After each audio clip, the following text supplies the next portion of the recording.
আসসালামু আলাইকুম। আজকে একটা সুখবর প্লাস দুঃখের খবর দেব আপনাদের। মালদ্বীপের ভিসা খুলবে না। এটাই জানানোর চেষ্টা করব কেন ভিসা খুলবে না, কিভাবে খুলতে পারে। তো ভিডিওটা শুরু করার আগে আপনাদের একটা অনুরোধ করে নেই আমি। আমার চ্যানেলটা আস্তে আস্তে ডাউন হয়ে যাচ্ছে। আপনারা যারা আমার নিয়মিত ভিউয়ার্স আছেন, যদি একটু আমাকে সাপোর্ট করেন আগের মতো, তাহলে অবশ্যই আমার রিচ এঙ্গেজমেন্ট বাড়তে পারে আপনাদের একটা কমেন্টের কারণে, একটা লাইকের কারণে, এবং ভিডিওটা যদি সম্পূর্ণভাবে কন্টিনিউ করেন তাহলে অবশ্যই আমার চ্যানেলের রিচ কিছুটা হলেও বাড়বে। তো আশা রাখবো আপনারা ফুল ভিডিওটা কন্টিনিউ করবেন। তো মূল ভিডিওতে চলে যাচ্ছি। ভিসা উঠবে না মানে কি? এখানে কিন্তু বর্তমানে ভিসা কিন্তু উঠতেছে, দু একটা ভিসা উঠতেছে।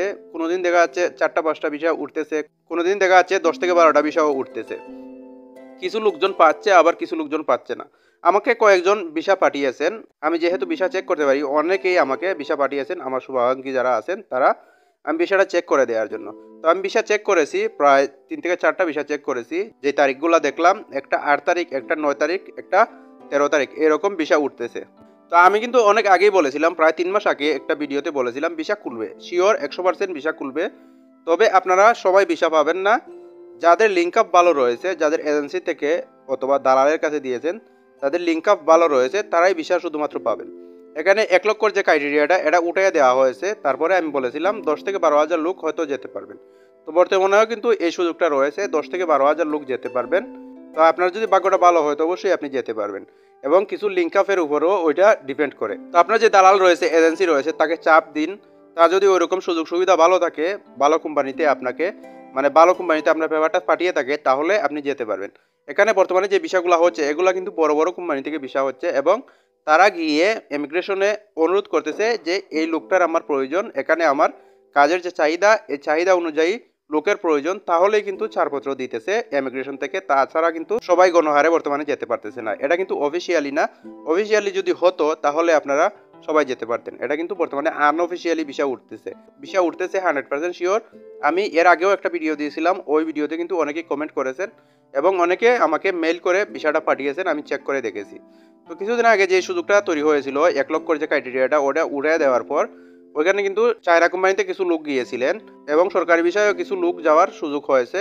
তো এই যে সরকারি বিষয়, এটা কিন্তু অনেক সুযোগ সুবিধা রয়েছে।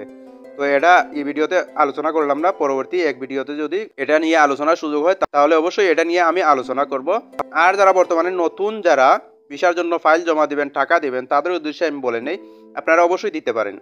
যে কোনো এজেন্সিতে আপনি অবশ্যই এটা ফাইলগুলো দিবেন না। আপনার পরিচিত মানুষ দ্বারা কোনো এজেন্সির সাথে যদি যোগাযোগ থাকে ওই রকম, তাহলে ওই রকম এজেন্সিতে আপনি জমা দিতে পারেন, অবশ্যই দালালের কাছে দেবেন না।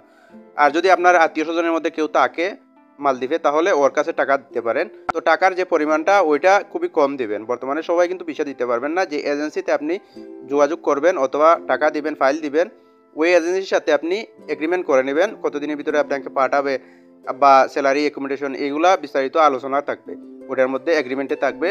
আর ওর ব্যাকগ্রাউন্ডটা চেক করে নেবেন, ও আগে লোক পাঠিয়েছে কিনা, মানে ওই 1 সপ্তাহ অথবা 2 সপ্তাহের ভিতরে কোনো ভিসা পেয়েছে কিনা, এটা চেক করে নেবেন। তাহলে বুঝতে পারবেন ও লোক পাঠাতে পারবে।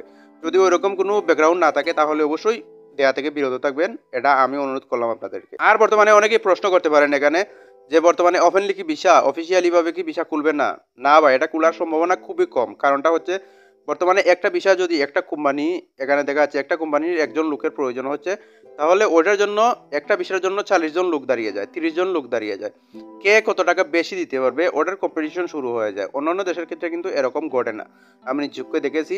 তো অবশ্যই ওপেনলি খুলবে না। দেখা যাচ্ছে 10,000 টাকার ভিসার দাম, সরি 1,10,000 টাকা ভিসার দাম, এখানে দেখা যাচ্ছে কেউ 1,20,000, 30,000, 1.5 লক্ষ, 2 লক্ষ, 3 লক্ষ পর্যন্ত উঠে যায়। এভাবে 1 থেকে 2 হাত, 2 হাত থেকে 4 হাত, এভাবে বাড়তে বাড়তে ভিসার দামটা হয়ে যায় 3 লাখ থেকে 4 লাখ বর্তমানে। তো এটা ওপেনলি খোলার কোনো রকম সম্ভাবনা নাই। বড় বড় যে কোম্পানিগুলো আছে, ওইগুলা তারা তাদের প্রজেক্ট দেখিয়ে, যে লোকের চাহিদা আছে ওইগুলা দেখিয়ে, যে লোকের চাহিদা আছে ওইগুলা দেখিয়ে ভেরিফাই করে ইমিগ্রেশন থেকে তারপরে আপনাকে নেবে। এভাবেই বর্তমানে ভিসা হচ্ছে। আর ওপেনলি বর্তমানে ভিসা খোলার কোনো রকম সম্ভাবনা নাই।